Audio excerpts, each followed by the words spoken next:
आप सभी को राम राम। मैं दीपक कुमार आप सभी का स्वागत करता हूं आदर्श डायलॉग में। दोस्तों, आप सभी से निवेदन है कि वीडियो को देखिए, लाइक कीजिए, शेयर कीजिए और चैनल को सब्सक्राइब कीजिए।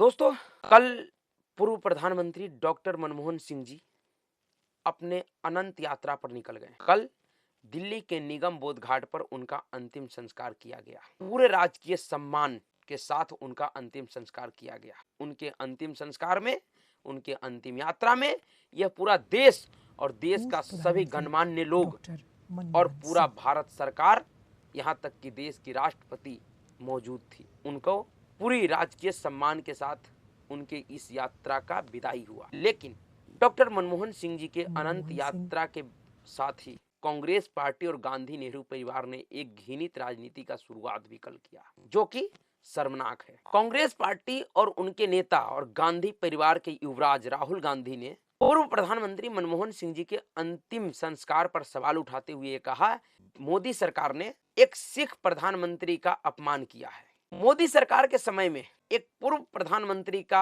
अंतिम संस्कार किस प्रकार से किया गया, वह पूरे देश ने देखा है। उसका साक्षी पूरा देश है और सभी चीजें रिकॉर्ड पे हैं, जिसे कोई कभी भी झूठला नहीं सकता है। बेशक गांधी परिवार के लोग यह घृणित राजनीति कर रहा है, सरकार के ऊपर आरोप लगा रहा है कि उन्होंने अपमान किया, लेकिन नहीं, किसी भी प्रकार का कोई अपमान नहीं हुआ। बल्कि जो लोग आज अपमान और सम्मान का ज्ञान दे रहे हैं, जो राहुल गांधी आज यह सवाल उठा रहा है, उस राहुल गांधी को इस देश को जवाब देना चाहिए और बताना चाहिए कि गैर कांग्रेसी शासन काल में भी एक कांग्रेसी प्रधानमंत्री, ऐसे तो प्रधानमंत्री देश का होता है, लेकिन कांग्रेस पार्टी के चुने गए प्रधानमंत्री, कांग्रेस पार्टी और सोनिया गांधी के द्वारा गए प्रधानमंत्री का अंतिम संस्कार कैसा हुआ है, इसका साक्षी पूरा देश है। लेकिन कांग्रेस शासन काल में ही कांग्रेस पार्टी के ही चुने गए प्रधानमंत्री, पूर्व प्रधानमंत्री पीवी नरसिम्हा राव जी का अंतिम संस्कार कैसे हुआ था, उसको आज कांग्रेसी नेताओं को और गांधी परिवार के इस युवराज को, देश को बताना चाहिए। जो आज यह आरोप लगा रहा है मोदी सरकार ने डॉक्टर मनमोहन सिंह जी का अपमान किया है, मैं मान लेता हूं कि मोदी सरकार ने अपमान किया इस समय, क्योंकि इस समय देश में विरोधी दल का सरकार है। ठीक है, मैं मान लिया, राहुल गांधी का बात सत्य है, कांग्रेस पार्टी सही कह रही है कि मोदी सरकार ने अपमान किया। लेकिन मेरा सवाल यह है कि जिस समय 23 दिसंबर 2004 को पूर्व प्रधानमंत्री और कांग्रेसी सरकार में ही प्रधानमंत्री थे, वो कांग्रेस पार्टी का ही नेता थे, राष्ट्रीय अध्यक्ष रह चुके थे, राष्ट्रीय महासचिव रह चुके थे, कई एक अहम पदों पर रह चुके थे और प्रधानमंत्री के पद पर पूरे 5 साल तक रहे पीवी नरसिम्हा राव जी। उनका जब देहांत हुआ था, तब उनका अंतिम संस्कार कैसे किया गया था, इसका जवाब कांग्रेसियों को देना चाहिए कि किस प्रकार से जिस प्रधानमंत्री ने राजनीति में मनमोहन सिंह जी को लॉन्च किया, एक अहम जिम्मेवारी दिया, भरोसे के साथ उन पर भरोसा किया, और उसका नतीजा यह हुआ कि पूर्व प्रधानमंत्री डॉक्टर मनमोहन सिंह जी पीवी नरसिम्हा राव जी के सरकार में वित्त मंत्री के तौर पे ऐतिहासिक उपलब्धि हासिल किया। उनका पहचान उन्हीं की वजह से हुआ। भारतीय राजनीति में देश ने उनको वित्त मंत्री के तौर पे ही जानना शुरू किया था। उन्होंने जो वित्त मंत्री रहते हुए एक से बढ़कर एक देश हित में फैसला लिया, उन्हीं फैसले ने उनको एक अभूतपूर्व उपलब्धि दिलाया। लेकिन कोई भी उपलब्धि सरकार के मुखिया का होता है, और जिस सरकार में डॉक्टर मनमोहन सिंह जी वित्त मंत्री थे, उस सरकार का मुखिया पीवी नरसिम्हा राव जी थे, प्रधानमंत्री थे। वो उन्हीं का फैसला था जिसको मनमोहन सिंह जी ने जमीन पर उतारा।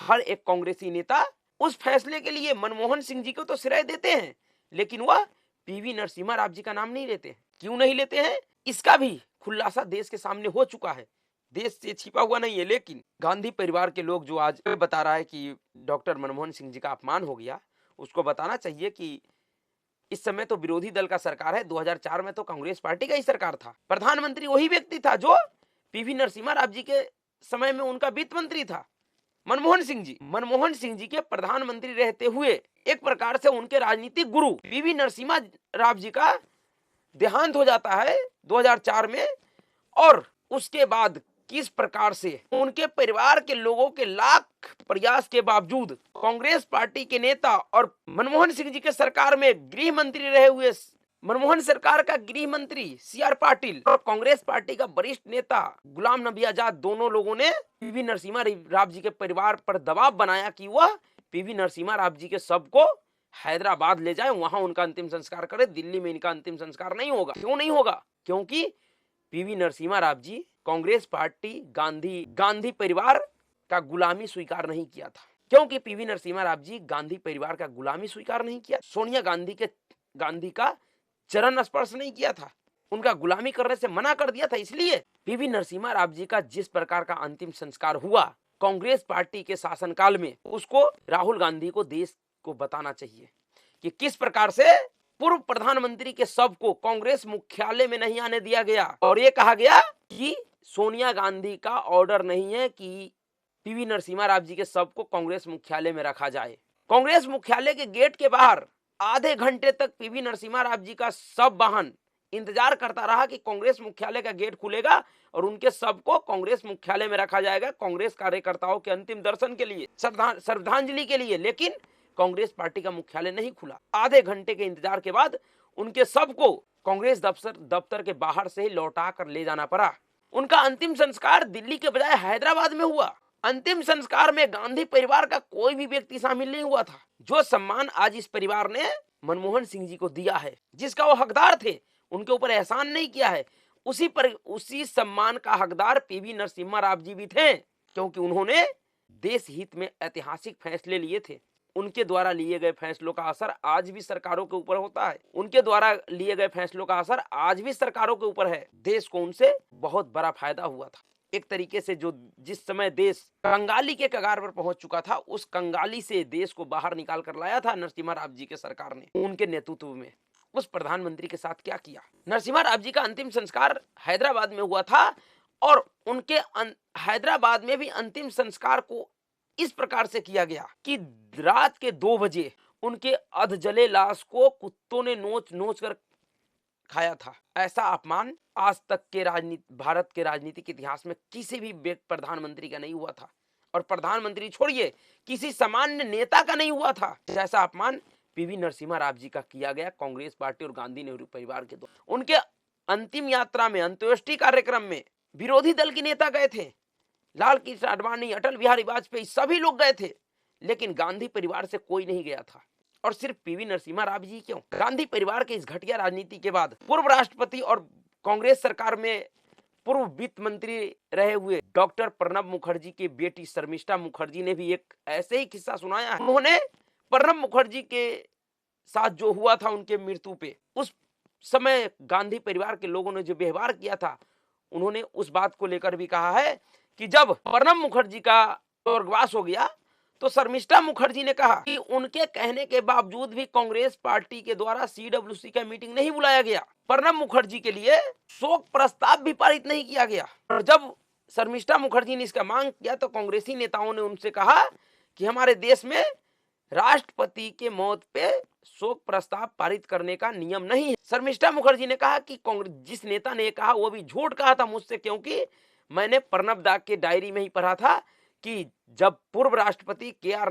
नारायणन का मृत्यु हुआ था तो उनके लिए शोक प्रस्ताव तैयार करने वाला व्यक्ति डॉक्टर प्रणब मुखर्जी ही थे और उनका शोक प्रस्ताव पारित किया गया था सीडब्ल्यूसी का मीटिंग बुलाकर। जबकि मेरे पिताजी के मृत्यु पे इस प्रकार का कोई भी कार्यक्रम कांग्रेस पार्टी और गांधी नेहरू परिवार के नेताओं ने नहीं किया। यह दिखाता है कांग्रेसी नेताओं और गांधी नेहरू परिवार का चरित्र और राष्ट्रीय नेताओं के प्रति उनका सम्मान। आज जो कांग्रेस पार्टी दिवंगत प्रधानमंत्री डॉक्टर मनमोहन सिंह जी के नाम पर जो घृणित राजनीति कर रहा है, उस कांग्रेस पार्टी का और खास करके गांधी नेहरू परिवार का इतिहास इतना काला है, जिसका उल्लेख अगर देश के सामने एक किताब बनाकर कर दिया जाए तो इस देश का लोग उस पार्टी और उस परिवार से घृणा करने करेगा। पंडित नेहरू से लेकर सोनिया गांधी तक किसी भी गांधी परिवार के नेताओं ने गैर गांधी परिवार के नेताओं का या फिर गैर कांग्रेसी नेताओं का कभी भी सम्मान नहीं किया है। वो आजादी के लिए लड़ाई लड़ने वाला कोई महापुरुष हो या फिर देश के नीति निर्माण में अहम योगदान दिया। जो कांग्रेस पार्टी आज सम्मान और अपमान का ज्ञान बांट रहा है पूरे देश में, उनका जो समर्थक, उनको बताना चाहिए कि 10-15 वर्ष तक कि कांग्रेस पार्टी और गांधी नेहरू परिवार ने, पंडित जवाहरलाल नेहरू ने देश के प्रथम राष्ट्रपति डॉक्टर राजेंद्र प्रसाद के सम्मान में क्या किया था, उनका कैसा सम्मान किया था। डॉक्टर राजेंद्र प्रसाद जी का जीवन किस प्रकार से व्यतीत हुआ, उनका अंतिम पल कैसे बीता, देश के लोगों को जानना चाहिए और कांग्रेसी नेताओं को बताना चाहिए कि किस प्रकार से इस देश में प्रथम प्रधानमंत्री के नाम पर तो सबसे बड़ा समाधि स्थल बना, लेकिन देश के प्रथम राष्ट्रपति के नाम पर क्या बना? दिल्ली में कहां पर उनका समाधि स्थल है और क्यों नहीं है? जितना दुख भरा जीवन डॉक्टर राजेंद्र प्रसाद जी ने व्यतीत किया, वैसा स्थिति गांधी नेहरू परिवार के किसी भी व्यक्ति ने सपने में भी नहीं देखा होगा। जैसा जीवन डॉक्टर राजेंद्र प्रसाद जी देश के प्रथम राष्ट्रपति होने के बावजूद जिया है, किस प्रकार से उनको एक अंधेरे कोठरी में छोड़ दिया गया था पटना के सदाकत आश्रम में, जहां पर उनका अंतिम पल बीता। उस जगह का भी जो पुनरुद्धार हुआ वो मोदी काल में हुआ। उसी प्रकार से इस परिवार ने संविधान निर्माता डॉक्टर भीमराव अंबेडकर के साथ भी किया। जब तक यह परिवार सत्ता में था तब तक भीमराव अंबेडकर, जो कि कद में पंडित नेहरू से कई गुना बड़ा था, उनका कभी सम्मान नहीं किया। उनके लिए कोई समाधि स्थल तो छोड़िए, उनको राष्ट्रीय सम्मान के लायक भी नहीं समझा। उसी प्रकार से पूर्व प्रधानमंत्री मोरारजी देसाई हो, चौधरी चरण सिंह जी हो, आई के गुजराल हो, बीपी सिंह हो या पीवी नरसिम्हा राव जी, किसी भी ऐसे नेताओं का यह परिवार कभी सम्मान नहीं किया।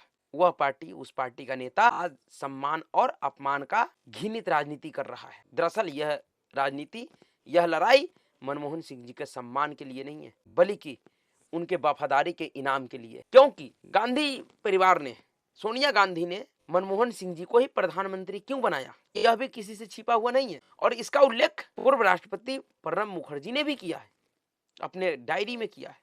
जबकि जिस समय ऐसा परिस्थिति बना था 2004 में, उस समय प्रधानमंत्री के तौर पर प्रणब मुखर्जी का भी नाम था चर्चा में, और सीनियरिटी में भी देखा जाए तो डॉक्टर मनमोहन सिंह जी से सीनियर थे प्रणब मुखर्जी। लेकिन प्रणब मुखर्जी को प्रधानमंत्री नहीं बनाया, डॉक्टर मनमोहन सिंह को ही। क्योंकि वह इसलिए कि प्रणब मुखर्जी कांग्रेस पार्टी के नीतियों के अनुरूप काम तो करता, लेकिन वह सोनिया गांधी की गुलामी नहीं कर सकते थे। वह सोनिया गांधी का चरण चुम्बन नहीं कर पाते। वह कांग्रेस पार्टी और इस देश के प्रति तो वफादारी करते, कांग्रेस पार्टी और इस देश से वफादारी तो करते, लेकिन वह सोनिया गांधी का वफादार नहीं बन सकते थे, जैसा मनमोहन सिंह जी ने करके दिखाया। इसीलिए कहा जाता है कि अब कोई दूसरा मनमोहन सिंह नहीं हो सकता। मनमोहन सिंह जी एक मुहावरा बनकर रह गए प्रधानमंत्री के रूप में। प्रधानमंत्री पद पर रहते हुए भी उनका जैसा अपमान गांधी नेहरू परिवार के लोगों ने किया, वह देश से छिपा हुआ नहीं है।